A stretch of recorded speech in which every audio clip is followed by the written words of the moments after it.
Todos os homens que viram a minha glória e os meus sinais que fiz no Egito e no deserto, e me tentaram estas 10 vezes, e não obedeceram à minha voz, não verão a terra de que a seus pais jurei, e até nenhum deles que me provocaram haverá. Porém, o meu servo Calebe, porquanto nele houve outro espírito, e perseverou em seguir-me, eu o levarei à terra em que entrou, e a sua semente possuirá em herança. Eu tomo a escritura de Números, capítulo 14, do verso 22 ao 24, para nossa meditação nesta manhã. Eu quero mostrar aqui, quero usar algumas escrituras para mostrar a veracidade, a confiabilidade da palavra de Deus. Não importa quando Deus promete uma coisa, não importa quanto tempo demore ou quão impossível aquilo pareça, se Deus falou, se Ele prometeu alguma coisa, aquilo vai acontecer.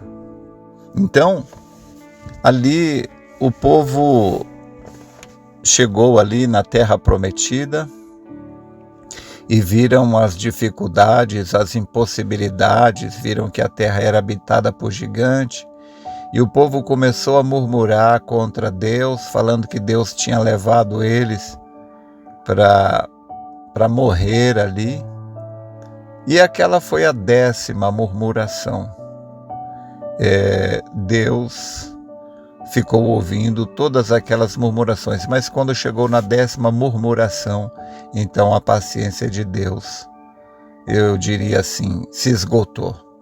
Então Deus falou que todos eles morreriam e não entrariam na terra que Deus havia prometido, exceto Josué e Calebe, dos que tinham saído do Egito. Então, Deus falou assim, olha, nenhum deles entrará, mas Calebe, porquanto nele houve outro espírito, então ele entrará lá.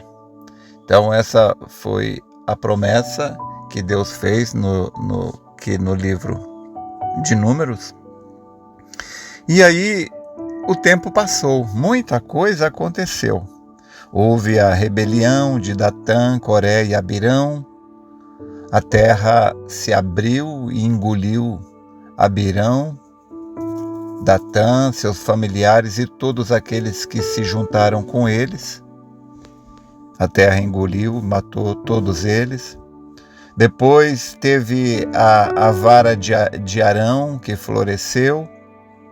Depois teve a morte de Miriam, porque Miriam, você sabe, ela se levantou contra Moisés, e aí ela ficou leprosa, e Moisés, sendo irmão dela, orou por ela, e tudo bem, Deus tirou a lepra, mas não demorou muito, ela morreu também.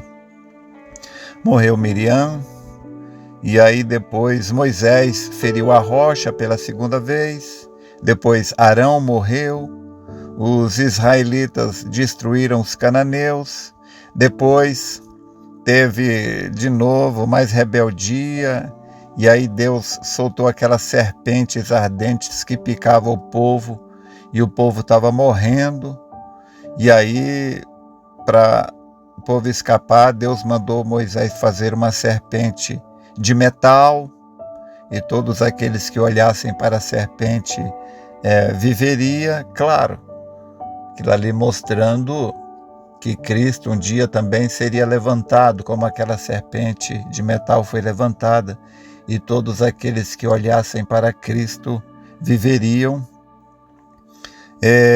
Depois teve a questão de Balaque, que queria que Balaão amaldiçoasse o povo. e teve a jumenta de Balaão que falou, e depois Balaão fez uma armadilha para o povo que foi lá para a festa de Baal Peor. Israel se juntou com os pecadores e Deus se irou e matou 24.000, e então teve, por fim, Moisés morreu, porque Moisés foi proibido de entrar na terra, porque ele, vocês sabem, ele feriu a vara, ele feriu a rocha pela segunda vez, e a rocha era Cristo, e Moisés só podia ferir a rocha uma vez, porque Cristo morreria apenas uma vez. Mas o povo irritou a Moisés, reclamando que estava com sede, não tinha água, e Moisés, irado, então, ao invés de falar com a rocha, Deus disse para Moisés: fale com a rocha, e ela dará sua água. Então veja, mas Moisés estava irritado, e ele, em vez de fazer exatamente como Deus mandou, que era para apenas falar com a rocha, mas ele estava nervoso com o povo, e ele pegou a vara e bateu na rocha 2 vezes, e disse: porventura tirará Deus água desta rocha para vocês, rebeldes? Ele estava nervoso, e por causa disso ele foi proibido de entrar na terra.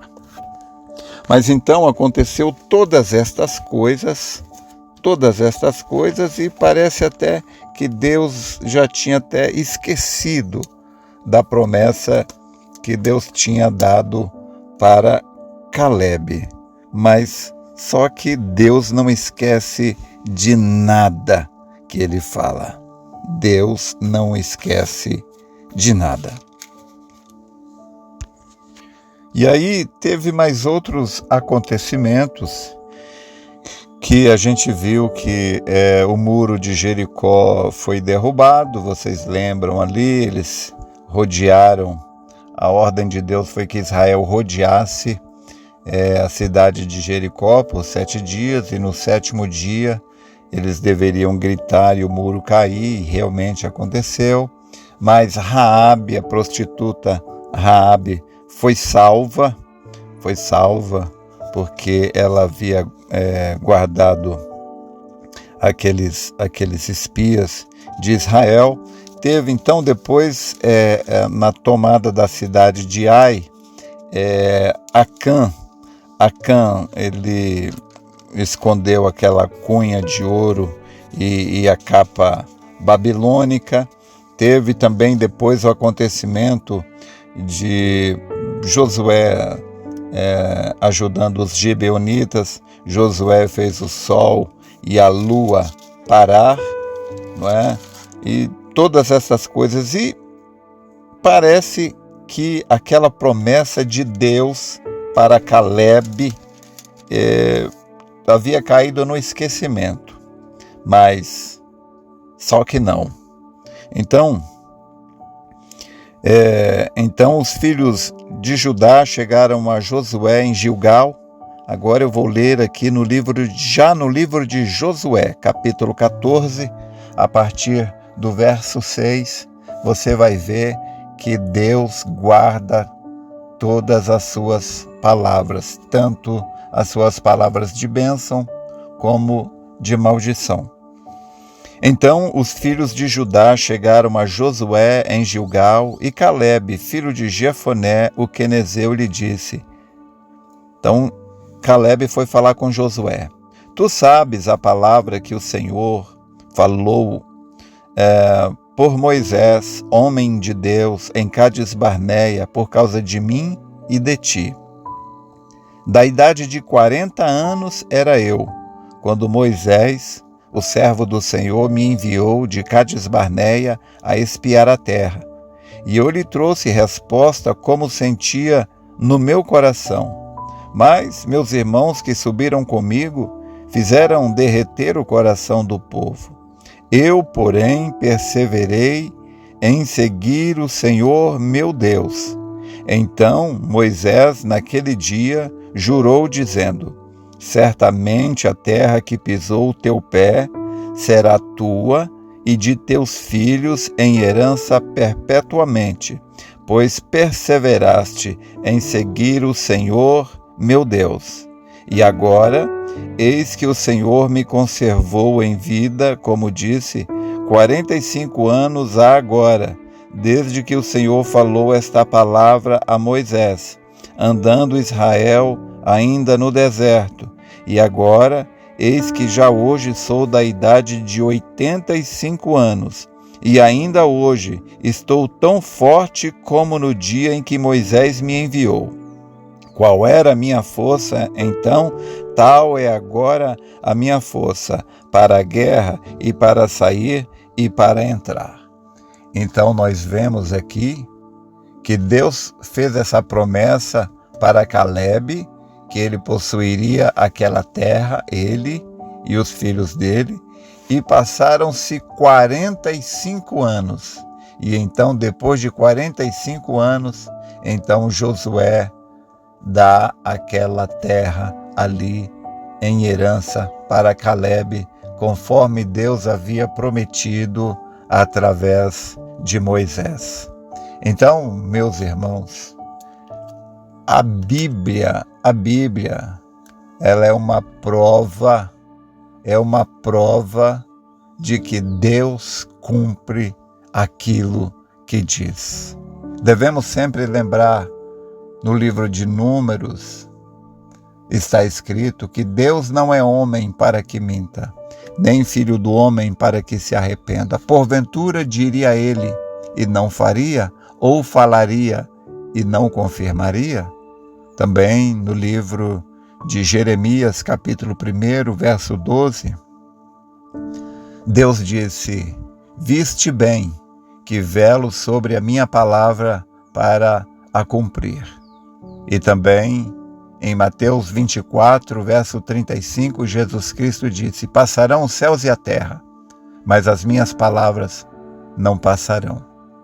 Nós devemos ler a palavra de Deus com esse entendimento de que Deus cumpre o que diz. Até meu cachorro deu um amém aqui.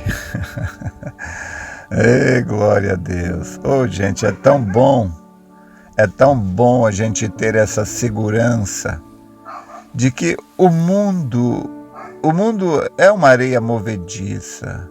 As coisas não são confiáveis, tudo pode falhar, mas tem uma coisa que não pode falhar, e esta é a palavra de Deus.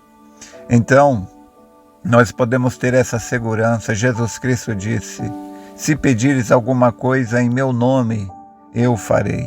É claro que nós devemos entender que Deus responde mediante a nossa fé. Por isso ele disse: quando orar, creia que você receberá e você terá aquilo. Então, nós temos esta segurança de que Deus responde a oração, porque ele prometeu que responderia, e Deus cumpre o que diz.